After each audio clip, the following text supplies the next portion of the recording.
Welcome to the Old Mac Gang, or OMG, a podcast or videocast with a panel of longtime, seasoned Mac Apple users who want to discuss the most relevant apps and services by age-seasoned users. I'm Marty Gensius, an Apple enthusiast and podcaster. I'm a 67-year-old age-seasoned user who will be 68 sometime soon, but I'm not going to tell you. And we've gathered a great group of friends together to talk about Apple and seasoned citizens and how we can use it. Today's topic is going to be on Apple Passkeys, but let's see who's with us today. Hi, I'm Peter. I'm a 72-year-old age-seasoned Apple enthusiast from Bay Village, Ohio. I enjoy learning about computers and related gadgets and sharing what I've learned with others. Best of all, this old Mac gang and our listeners. Chris. Hey, I'm Chris. I'm a 78-year-old retiree living in Tucson, Arizona, and a member of the Tucson Mac user group. I've been using the Mac since 1984, spent a bunch of time with Apple user groups and worked for Apple for some years, and also some university IT, and now I'm retired. And I'm very much enjoying my M1 Mac Mini and iPhone 16 Pro Max, and a watch and an iPad. I'm Gary, 88 years old, live in Cleveland with Peter and Marty. At this time, I'm primarily using a Mac Mini, and I'm primarily a user, a learner still. And I wish, as we go through this year, share where I'm coming with as I use the Mac to make my life more enjoyable. Charlie, what's your next? Hi, I'm Charlie Lindahl. I'm in Spring, Texas, which is North Houston. I've known Chris for how long, Chris? 20 years? Oh, gee. Something like that? Since 90, I think. Since 90. Oh, it's longer than that. Okay. Anyway, I've always enjoyed interacting with Chris. I just retired last November after 50 years of tech, and my last position was 22 years supporting IT for Texas A&M. And it was mostly administrative stuff, but it was a whole lot of custom scripts and such, using AI, using Python. And also I did a stint at UT Arlington. I was in a research lab, but I also taught graduate level courses in AI and Lisp. And I'm into all kinds of tech. And one thing I'd like to put in the notes there, or pass on to y'all, is that I had an ARPANET account that was mine in 1981. So I've been on the net for an awful long time, and I'm an information junkie, and my favorite method of collection is bookmarks. And I have a cloud bookmarking system that has 25,000 bookmarks in it. And I can search it and find stuff that I have recorded on any device. And I'd love to have a whole show about bookmarking and cloud bookmarking at some point. Anyway, I'm into all kinds of stuff, including embedded processing. I've been very much into a Mac stuff. I got into it back in 1984. Been using them ever since. I use a MacBook Pro right now, M1. And I've got an iPhone 16 16 Pro sitting on my desk that I'm going to be replacing my iPhone 12. So anyway, hopefully I didn't go too long. Sorry. No, and it's great. It's great to have you as part of the Old Mac Gang. Bob is not with us tonight. He's off at a board meeting, but it's nice to have you part of the group, Charlie, and you bring a whole different set of experience with the process. So thanks for Chris connecting us with you and bringing you along with the Old Mac Gang. So awesome. News, they're going to announce phones. Yeah. Anybody in the market for a new phone, or is this just not? Peter is? Peter?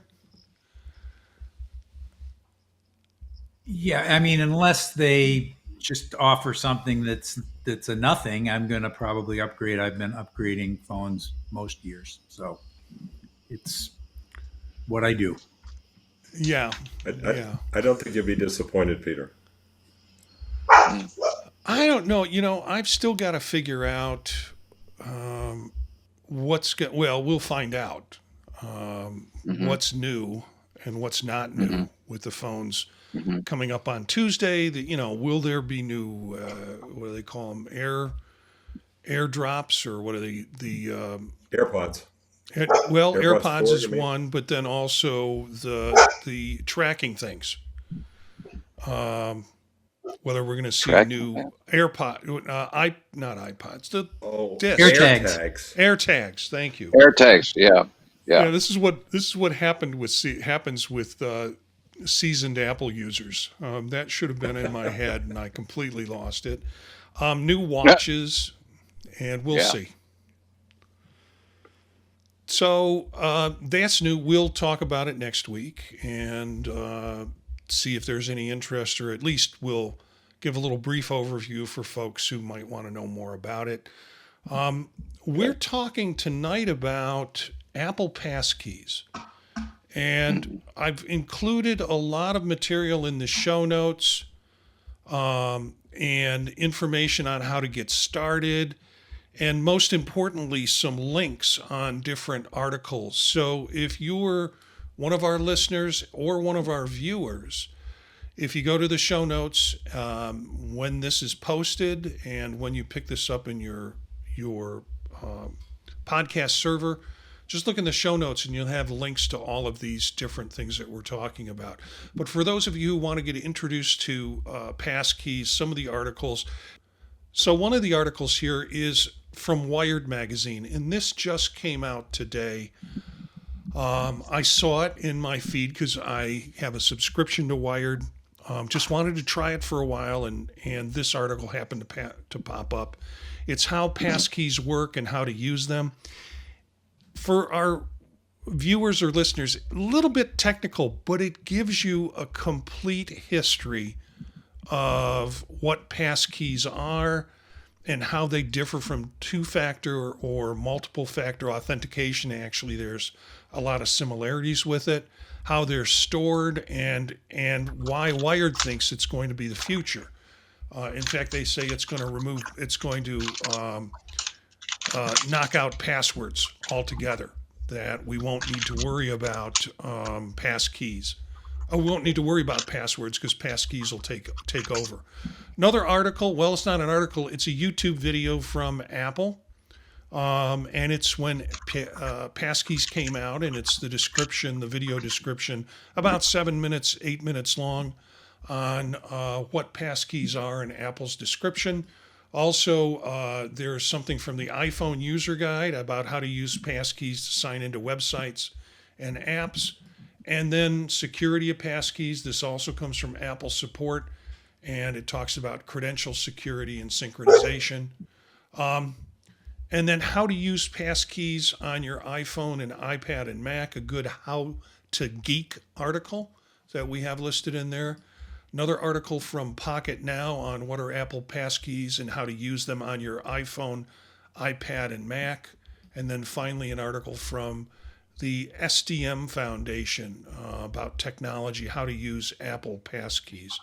And again, so you've got plenty of resources here that will show you how to set them up if you wish to set them up. And for our listeners, viewers, you can get those links and learn about Passkeys. So if some of what we talk about is confusing, take a look at these articles and they'll help you understand what Passkeys are. So let's go ahead and run to our first question. And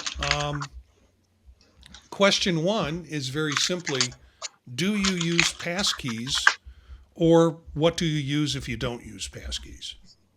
Chris? Well, quick note in passing, the sites that you just showed, the second or third site had the speaker standing on the left side of the screen. Little known fact, that's Darren Adler, who was on the original Finder team at Apple when the 128K first came out. And if you did an About the Finder, his name might have been first on the list or something.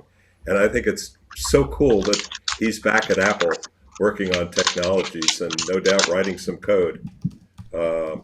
So, according to the Passwords app, I currently have 12 passkeys. Now, the disappointment is that that number hasn't changed much in the last 18 months. And, there's a lot of promise, and we've got the FIDO Foundation, which is working with all sorts of companies like Microsoft and Google and other stuff. So it's strictly beyond the Apple platform, but, the adoption rate is looking to be glacial. And I'm not sure quite why that is.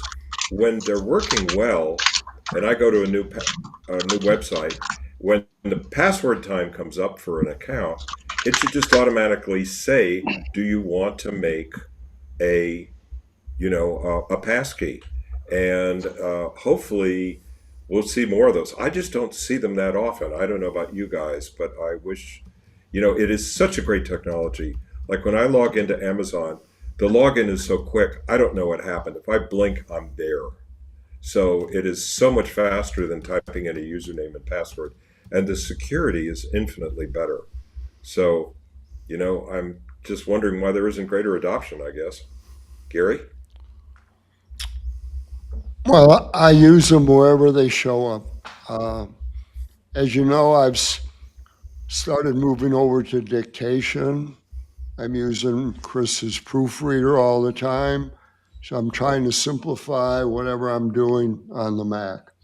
So I use them whenever they show up because it's very simple for me to just log in with my Apple ID. Marty? Yeah, I know we've had some conversation on our chat with our group. When did these things come out? Well, if you look, some of the videos here are 2 years ago.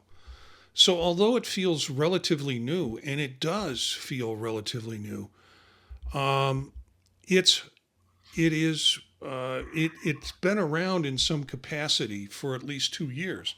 Now the Passwords app that uses passkeys, that's relatively new. And so you're starting to see the Passwords app first on iOS. And I'm not sure if it's on Mac OS yet or on iPad OS, but the Passwords app uses the functionality of passkeys. I use Apple Passwords or Passkeys as much as I can.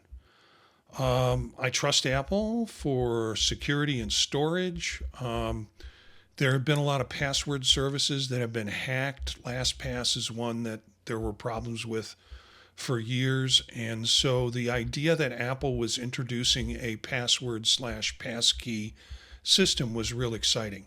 I had one password, still have it, but it always seemed like it was not as convenient, particularly with the biometric stuff that you can do with passkeys. So the thing about passkeys right now is you can always go back to the password option with it. And the Wired article talked about how we're going to say goodbye to passwords altogether. I don't know. How do you get into your passkeys if you don't have access, alternative access, particularly if you're traveling and you lose your phone and things like that? So passkeys just make it so much easier, and using the biometrics. And I'll talk later about a couple of devices that's involved in with me. Charlie? Yeah, and I remind me again if I don't unmute or that I don't mute when I'm typing. I tried to do it just now. Let's see. I don't use passkeys right now. I'm going to be doing that, but one question I have is I've been using LastPass for years now, and that it has all my passwords in it. And it now has the option of storing passkeys. So my question is, no matter what your platform is, if you enable passkeys, does it go in the iCloud password vault and the LastPass? Or I would think yes. But then if there's a conflict, what happens? Or is there a conflict? You see what I'm saying? Yeah. Chris has got his hands up. Chris, what do you say? I think it's both. I think you can select them to be, if Passkeys is if LastPass is your password manager, then I think it Yes. saves them automatically. We'll know next week because a lot of the TMUG guys use 1Password. And so, it's too bad Bob's not here. He'd have an instant answer for that. But I believe it's both. And I think you can select it. Yeah, I know. I use Google also. I kind of fell into that as one of the passkey options that I have available to me, and my guess is that's stored through my Google account on Google Drive. But I think there were options to choose where to store it, so that's a possibility. Yeah. I was going to say is it's an option on LastPass, but one thing that's interesting, and we may want to go into this little detail. Ironically, LastPass doesn't have passkeys to log on to LastPass. Okay, and I found that kind of interesting. I would imagine they're going to add it later, but I found that interesting, and I'm curious if the same thing's true of iCloud. You can use passkeys on iCloud to log on to iCloud or not. No, you can't. Peter's shaking Okay, his so head. it sounds like at least LastPass and iCloud can't. So I'm not sure if 1Pass is, but why not? Is my curiosity speaking. Yeah, Go ahead, Chris. Well, the argument's been made that you can't keep the let's see, the serial number for the safe inside the safe. Something's got to be on the outside, and I think that's that's the argument. Now, there's also an argument that we'd love for passwords to go away, and right. because we all know.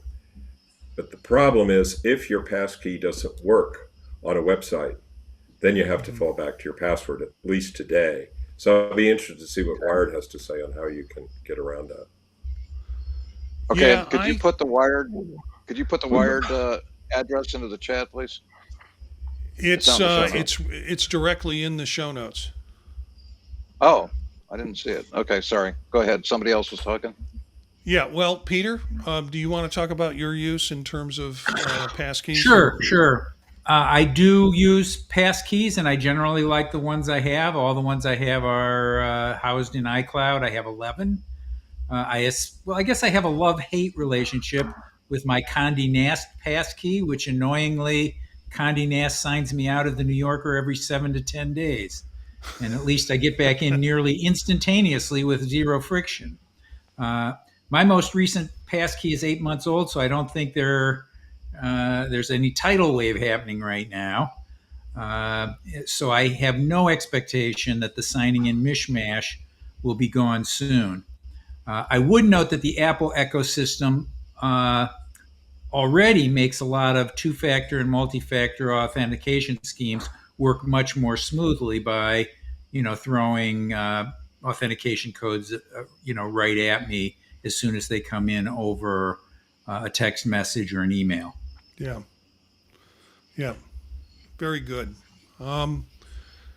Question number 2 is, how do you think Apple Passkeys will change the way we manage passwords in the future, particularly for older users who might be less familiar with passwordless authentication systems?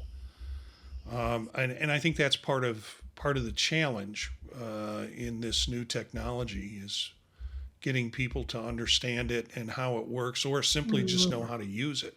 So, Chris?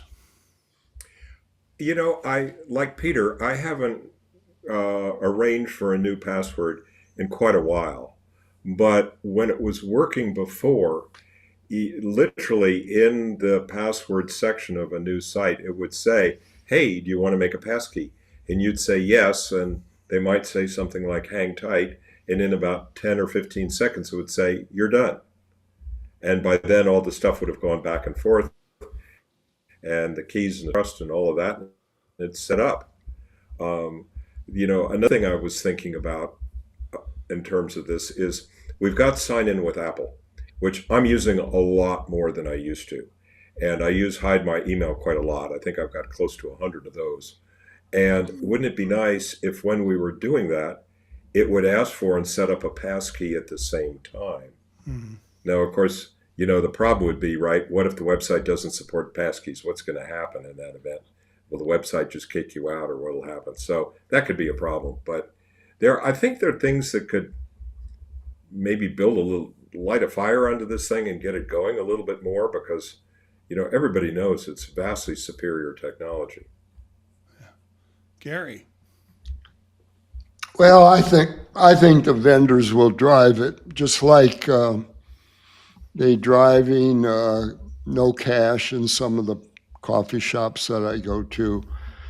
So it'll be driven more by the vendors and the banks and whoever wants more security than as much by Apple, in my opinion. And I don't think, Marty, it depends, who we're talking to about age-seasoned users.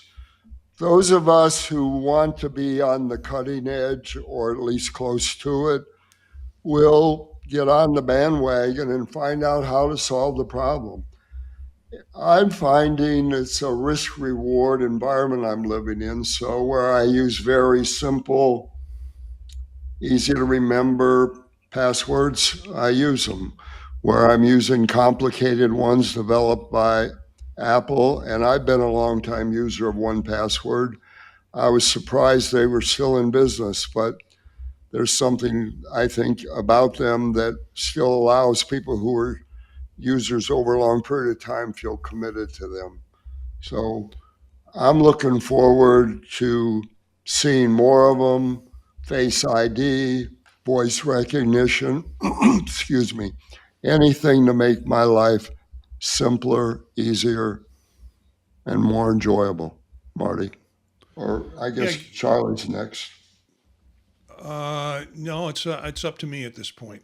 Uh, Yeah. So, Gary, I don't disagree with you. I think it's not, it is, I think biometrics, using your fingerprint or using an yeah, iris scan, yeah, is a much easier way to uh, engage in hardware than getting that you're, booklet that you write all your passwords down in to make sure that you have the most current one that you're going to put in there. yeah. I just really, and for age season users, frankly, I think the biometrics thing is the way to go. Um, I, so we're going to be looking at things to seek permission on our devices like fingerprints. yeah, Probably the more, well, we do have Face ID, facial recognition, but I have a fingerprint enabled Apple chiclet keyboard, and I just absolutely love it for that purpose, for signing me into different things. And voice recognition, iris recognition, and I've seen that hand geometry also with the Vision Pro. Both of those things are available within the Vision Pro, so you can log into the Vision Pro with it scans your iris mm, and uses that as a biometric thing. So I just would like to see these more available and around for people to use. Charlie, you have any thoughts? Anyway, my question is, which I put in the thing, was can you require multiple biometrics at the same time on a given with passkeys? So could I say that you have to have a fingerprint and an iris or a face ID, and if you don't have both, then it won't go on? Is that a possibility? Is that a capability, or do you know? Go Peter? ahead, Peter. Yeah, my understanding that's up to the implementer, such as what Google might implement as their passkey system, or Apple or something like that. They could do something like that if they wanted. Yeah. Well, There's kind of a Chris. flip side to this argument, and what I used to, I use Apple Pay for just everything I can, just about. And when I used to do this on the Mac, and what would happen when it came to the payment time and the biometrics, it would hand it off to the phone. I'd, smile at the phone, and boom, everything would be great. Well, guess what? That stopped. And now it will get stuck on my M1 Mac Mini because my monitor is an LG monitor, so there's no facial recognition, and I don't have the keyboard with the biometrics. Now, there's a workaround that one of the T-Mug folks told me about, and that is that you airdrop your purchase immediately to your phone, and it just goes one step back so that you repeat that step, and then you've got your phone with the biometrics. So that's a trade-off with biometrics. If you don't have it available, you're screwed. And essentially, I'd love it if Apple in a new iMac would put, a facial recognition camera, just like the phones, into an iMac or into, I think, do the laptops do that now? You guys with current laptops? Yeah, Do they have there's facial recognition? There's not facial recognition, but Touch there's ID. touch button. Yeah, Touch ID. Yeah, that's the trouble. And the Touch ID on my iPad never worked. I must have reset it about 19 times. Maybe that's just a problem with that unit. Yeah, Peter. Yeah, when I didn't have my Touch ID available, my MacBook would pass off to my watch for a double click. And for some reason, it thought if I'm wearing the watch and it authenticated my watch, that would take it through that set of procedures. See, I'm using a Series 6, and that could be why. It's too old to do that as well. But there's a good chance I'll update the watch now that the blood oxygen thing seems to be fixed. So, interesting. Charlie, you've just put a comment in the chat. Why don't you bring it up to us in ask voice? us? I asked ChatGPT and said, I put Face ID on MacBook, and it said, Apple has not yet implemented Face ID on MacBooks despite its popularity on iPhones and iPads. Currently, MacBooks rely on Touch ID for authentication, and there are no confirmed plans for Face ID integration in the near future. Yeah. Peter, do you have anything more to say on the second question? Sure. How will passkeys change what's happening? I think maybe the trajectory will be a little like Apple Pay or even credit cards, slow, and then all of a sudden seemingly like blazingly fast. The other alternatives to passwords other than passkeys, multi-factor authentication and authorization servers or authorization apps are in competition with passkeys, and I think they're going to fight back. Apple often sticks with the thing they want, the horse they want to bet on for a good long while, and often their choice prevails and pays off for them and for us. But I think there will be aggravations, and I saw the same kind of aggravations that Gary has seen at the 4th of July Town Carnival, and when I was on campus at Notre Dame in July. Those were no cash environments, and there were a lot of distress on display from people who didn't like that. But credit cards have been coming for a long time now, and I can't really argue in those environments that not having cash around is a big plus for all of those vendors. Not to worry about security and all that kind of stuff. Charlie? My biggest issue with the biometrics is, in many cases, it's required to have your iPhone, and if you lose it, or for example, I was in Oregon, and if I had left it on the plane, I couldn't do anything because everything is Face ID, or a lot of it is Face ID.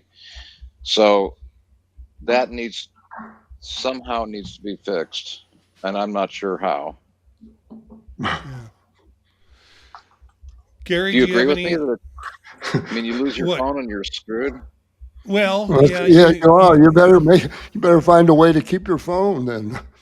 You can, watch gives you another option. besides phone.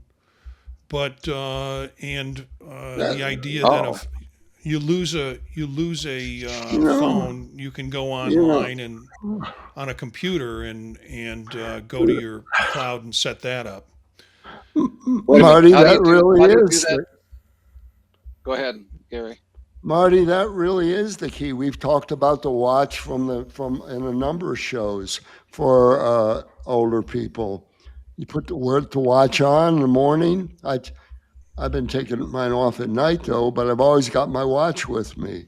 So that might be some way to be able to help an emergency, Charlie, where you do accidentally lose your phone. Okay. Or someone I'm sorry. How does the watch work with Face ID? Well, I mean, your access to Apple Pay and all of that stuff can be available to you, so you're not left out in the rain without any availability.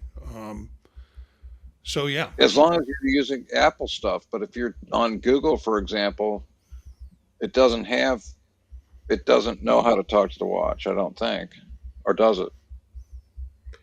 There is Google Pay for the watch, but for Mac, but I have not used it. yeah. Yeah, but Well, I we're lost primarily iPhone. talking about Mac products, so I mean, Google slips Oh, in no, there. no. But, Well, but it may be in. I'm also talking about non-Apple websites or facilities. Okay, Yeah. and I know we're primarily talking about Apple stuff, but anyway, just throwing it out there. Well, you want the passkeys to work everywhere, basically.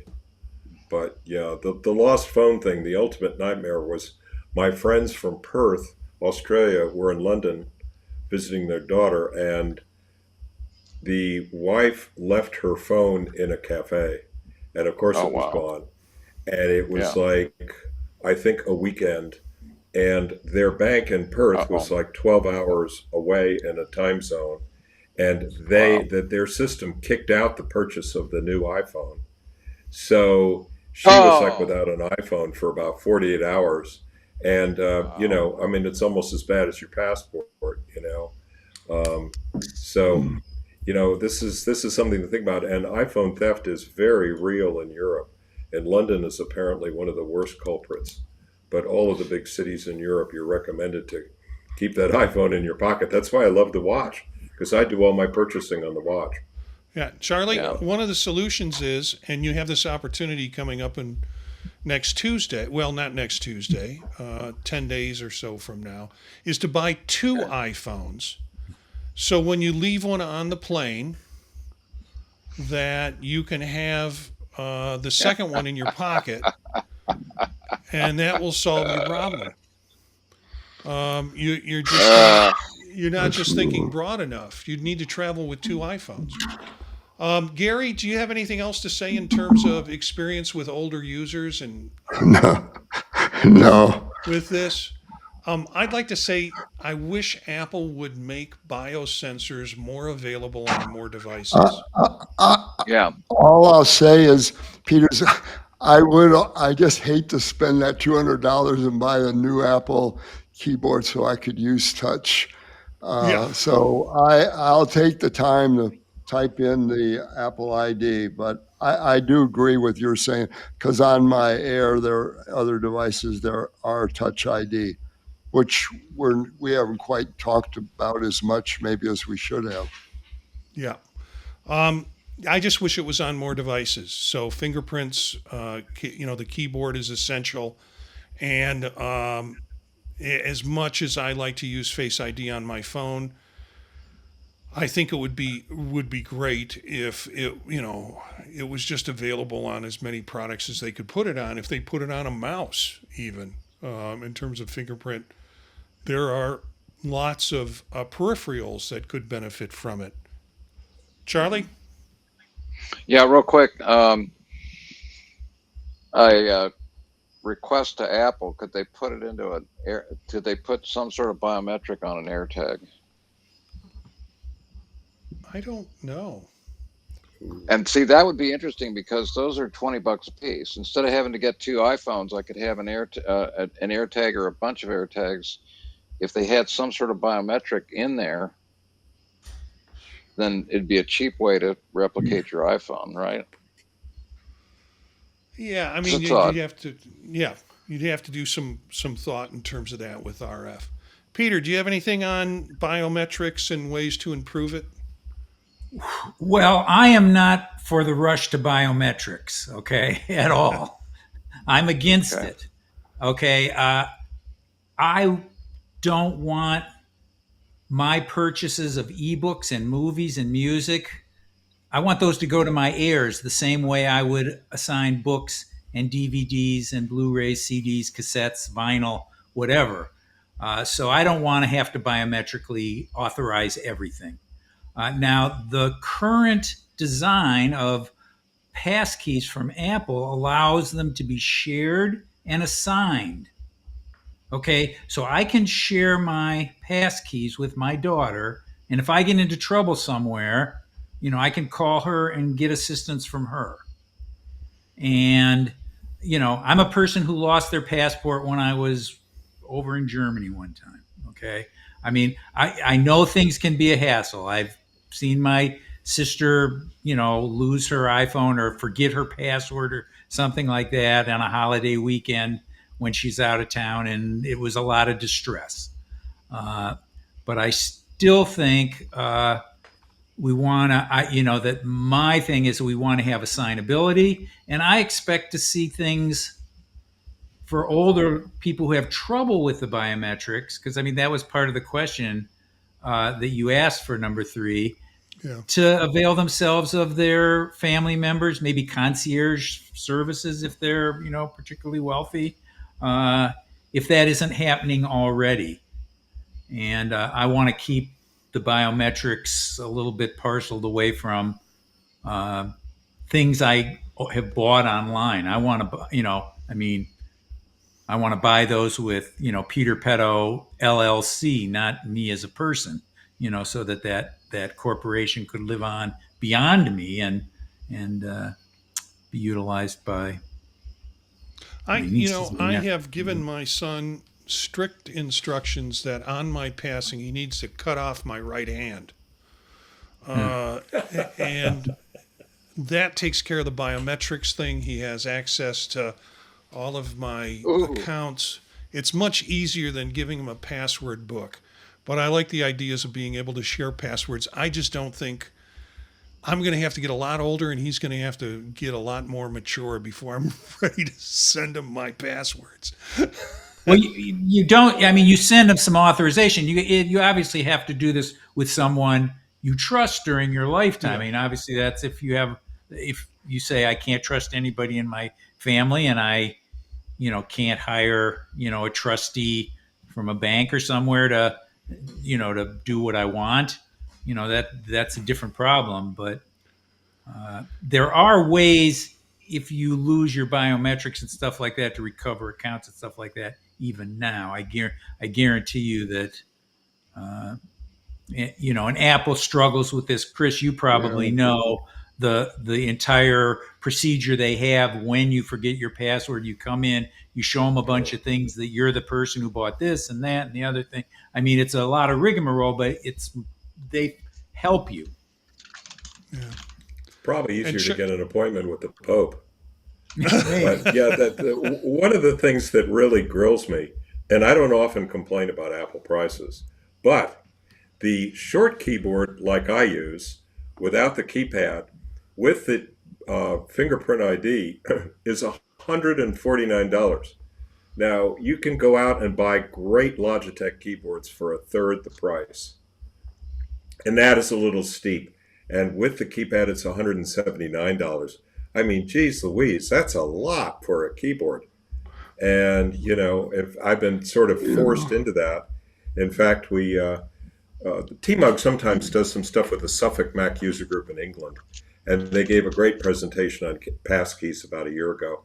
And, the fellow's advice for me was, you're screwed. You just got to go out and get that keyboard. There's no ands, ifs, or buts about it. Yeah. And, I still haven't, but, I may submit. But I'm with Peter, too, to a certain extent. If everything becomes too structured around IDs, and it's starting to sound a little bit like 1984. But anyway, moving on. Yeah. Gary, did you have something to add, or you just agreeing with Chris? No, well, two things. One, because I'm in a position where I need to trust my two kids who have access to everything that I have. And most of it is right now in 1Password, all of it, and getting a computer.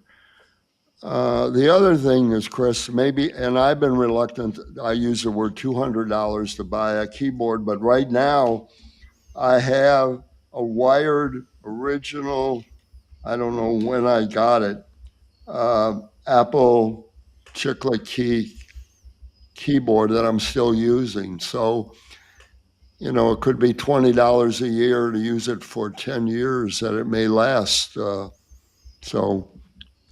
That's just an observation.